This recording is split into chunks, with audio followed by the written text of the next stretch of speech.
Yo, good morning everyone. Gandang umaga sa inyo lahat. Akala ko dati tuloy-tuloy na ako makakapag-vlog pero hindi pala. Kasi biglang nagbago yung isip ko. Yeah. Bigla akong nag-busy kasi nagkaroon ako ng chance na kumuha ng bagong sasakyan. Ito na nga yun. And kinonvert ko yun into a camper van. Ganito na siya. And katulad nung pangarap ko nga dati dun sa nakaraang camper van, ang gusto ko nakakaupo, nakakatayo ako, nakakalakad-lakad na katulad nito. So ito na yun.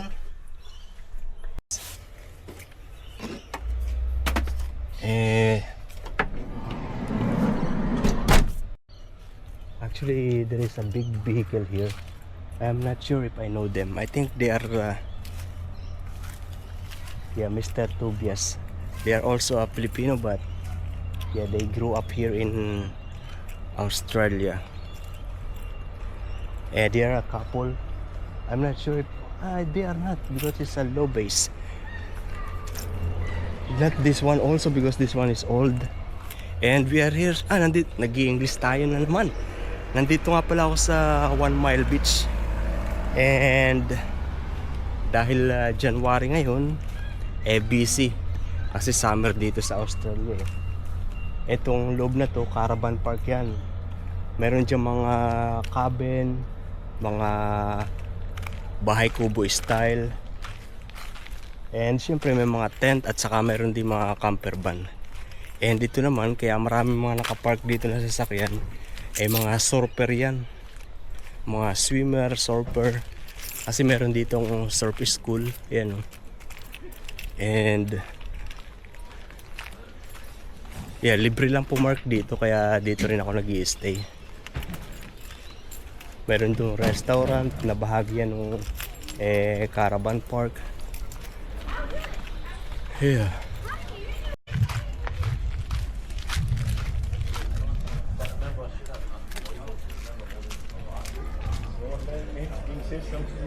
Hindi sila busy. Yung mga tao, coffee lang, order lang ng coffee. May dumadating pa. Kailangan mag-stay sa linya. This is a flat white. This is actually $7. $7 because I asked for oat milk. I am now ordering with oat milk, or what's the other milk? Almond milk, or lactose intolerance milk. Lactose free. Nag-English na naman tayo. $7 ito. Mahal. Pero yung pinakamurang kape dito, nasa $2 sa convenience store, sa 7-Eleven. Ganun lang. Dati nung dumating ako dito sa Australia, $1 lang yun. Ngayon, $2 na yata. Ewan ko lang kasi hindi na ako nakakapunta sa mga convenience store para bumili ng kape. Dahil nga, simula nung nag-van life ako, nagtitimpla na lang ako ng kape madalas. Good morning. Kit. Kaya mas madalas na pag pumupunta ako sa beach, nakasapatos ako. Yung work shoes, kasi safe sa buhangin.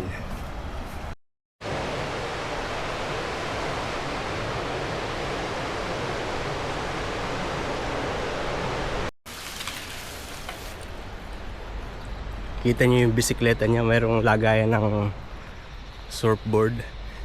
One thing na napansin ko dito sa 1 Mile Beach, hindi lang mga kabataan ang nagsusurf, mayroon ding mga middle age at saka mga matatanda actually.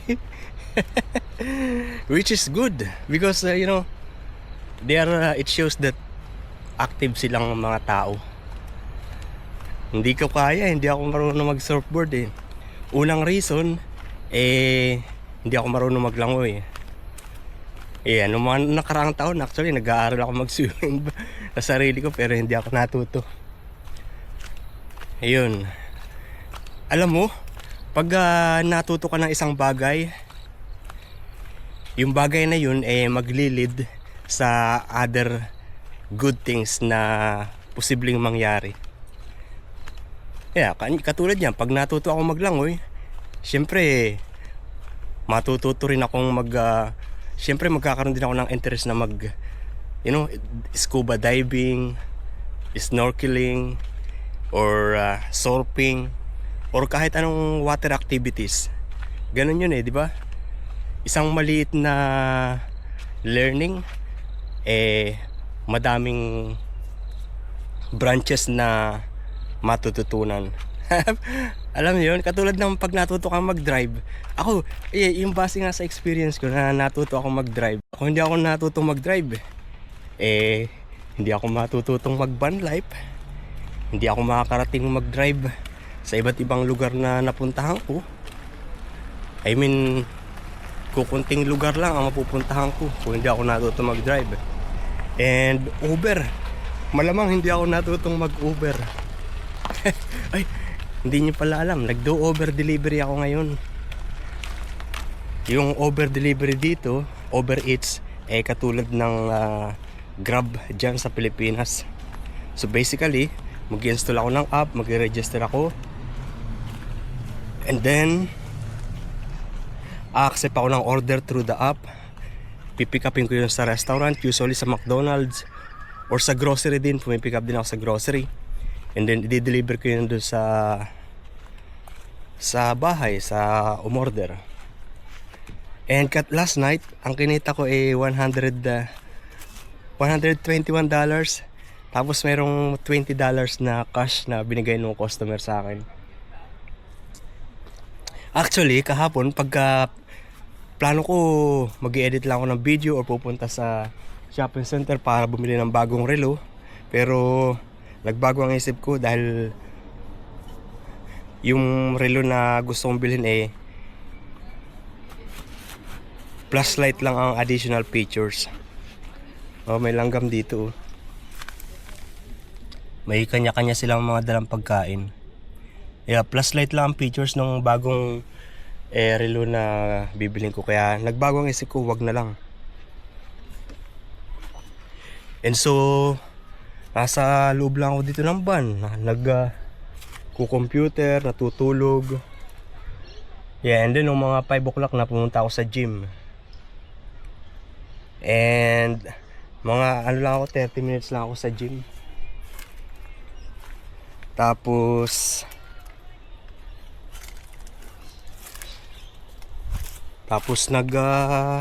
bumalik na ako sa van mga 5:30 or 6 o'clock. And nandun na ako sa van hanggang alas 11.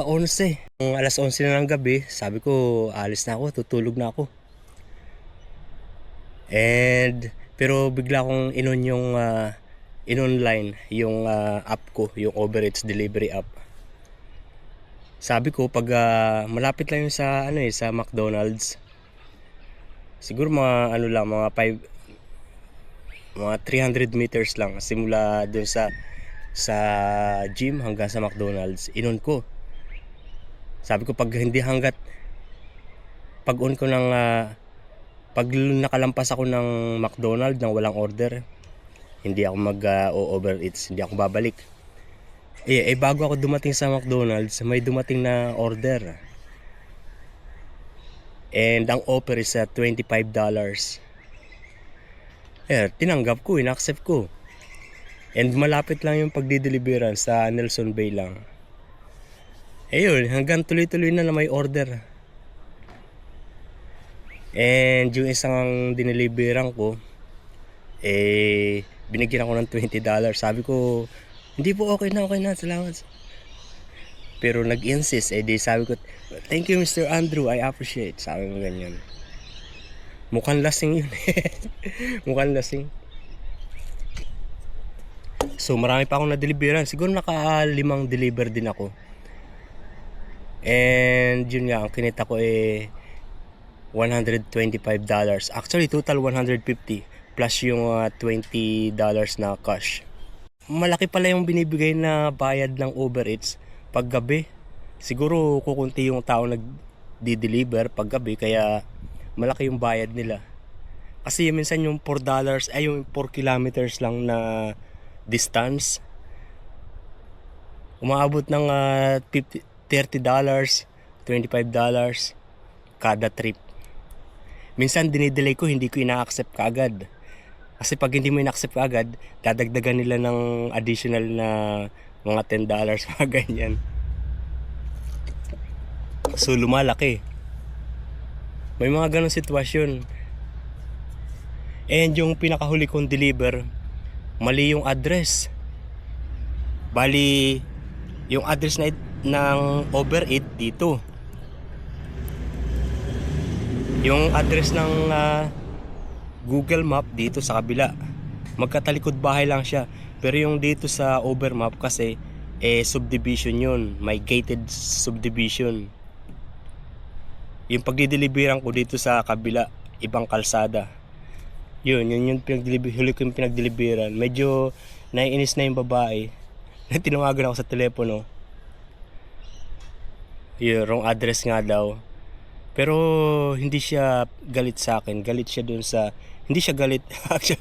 Disappointed lang siya dun sa sitwasyon na mali yung address ng Uber Eats.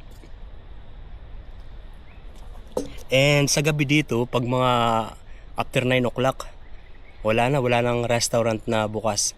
Ang bukas na lang McDonald's. So lahat ng order after that sa McDonald's nang gagaling. Kasi yung McDonald's dito bukas 24 oras. So yung babae dapat relax lang sa bahay nila. Yun, kinailangan niyang bumaba. Nasa taas pa yun ng bukod sa kalsada, paakyat pa yung nila, driveway nila. So bumaba siya dun sa kalsada. And dumakita ko siya, malayo pa yung distance. So tinakbo ko. Tumakbo ako papalapit sa kanya. Sabi ko, sorry about that. Sabi ko ganyan. It's alright, it's alright. Ipakita ko sa inyo yung kinita ko kahapon sa Uber. So This month lang ako natutong mag-Uber. Actually, noong December. I have a total of $851. So basically, from January 19, so 4 days na ako nag-Uber. Ito yung kagabi, kinita ko, 126 pala. 122.22. Pero may tip na $4.46. So 126.68 ang kinita ko kagabi. Plus yung $20 nga na cash na bigay nung Mr. Andrew. And ilang oras lang yan? 1 hour at 51 minutes line. 1 hour and 51 minutes lang na na online. Active. Online ako ng 2 hour 14 minutes. Pero 1 hour 51 minutes active. Galing ng Uber. Kumbaga, pag wala kang pera, mag-drive ka lang ng Uber, magkakapera ka na. Hindi ka required na mag-drive or hindi ka required na bumilis or bilisan mo ang pagda-drive o bilisan mo ang pagdi-deliver. Walang ganun. Walang pressure. Walang pressure mag Uber Eats delivery. I mean, kung ma-delay ka man, dahil sa traffic or kung ano pa man, pero hindi mo kasalanan kasi sinusunod mo lang yung Google Uber Map.